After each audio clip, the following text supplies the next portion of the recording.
আসসালামু আলাইকুম রহমতুল্লাহ বরকাত।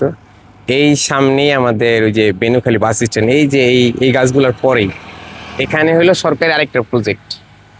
ঠিক আছে, তো পিছনে আরেকটা প্রজেক্ট দেখা যাচ্ছে, ওখানে হলো সরকারি বিসিক নগরী যত কেমিক্যাল ফ্যাক্টরি আছে সবগুলো এখানে স্থানান্তরিত হয়ে যাবে 2022 সালে। এগুলো আসার কথা, তবে এখন কাজ ফাইনাল ফাইনাল অবস্থায় আছে। তো এখন এই যে এখন যেটা দেখতেছেন, এটা 2 মাস আগে এরকম এই যে এরকম খালি ছিল।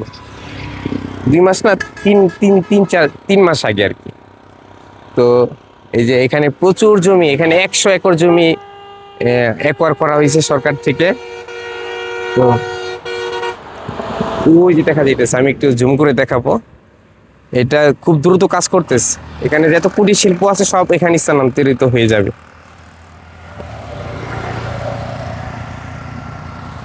তো এই যে প্রচুর দ্রুত কাজ করতেছে এগুলো এখানে। এই ভেকু এখানে প্রায় প্রায় 20-30টা ভেকু একসাথে কাজ করে। ওই সাইডে সাইডে আছে, এত দূর থেকে হয়তো দেখা যাবে না। ঠিক আছে, তো এই হলো দ্বিতীয় প্রজেক্ট। এই প্রজেক্টের পরেই আমাদের জমি। ঠিক আছে, ওখানে আমরা প্রজেক্ট করছি একবারে মেইন রোড, যেখানে বেনুখালী বাস স্ট্যান্ড, সেখানে আমরা জমিগুলো কিনছি এবং আরও কিনতে চাই। আমরা টিম হয়ে কিনবো। যেমন আপনারা যদি আসেন যে আমরা মিলে ঝিলে একসাথে টিম হয়ে তারপর আমরা আরও জমিগুলো কিনবো, কারণ এখন কিনলে পরবর্তীতে এই জায়গায় যে লোক সমাগম বেড়ে যাবে, তখন এই জায়গার ভ্যালু অনেক অনেক বেড়ে যাবে। ঠিক আছে, এখন আমরা একবারে কম রেটের মধ্যে নিতেছি। আর যারা অলরেডি হতাশ, কাগজপত্র দেখা, কাগজপত্র দেখে একটু ক্লান্ত হয়ে গেছেন, হরান হয়ে গেছেন, যে একটা জমি নেওয়ার জন্য পাইতেছেন না, ভালো ফ্রেশ কাগজ পাইতেছেন না, তাদের জন্য আমি এই সমাধানটা করতেছি।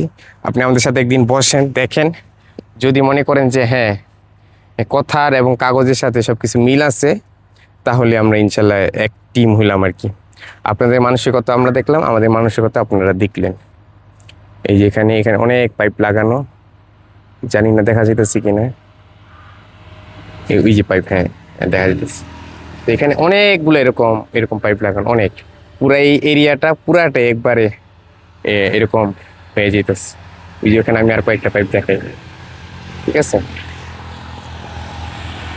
তো আমার স্ক্রিনে দেওয়া নাম্বারে যোগাযোগ করবেন। অবশ্যই অবশ্যই সরাসরি ফোন দিবেন না, হোয়াটসঅ্যাপে মেসেজ দিয়ে অপেক্ষা করবেন। আমি সময় হয়ে ইনশাল্লাহ আপনাকে কল দিব বা রিপ্লাই দিব। আসসালামু আলাইকুম রহমতুল্লাহ।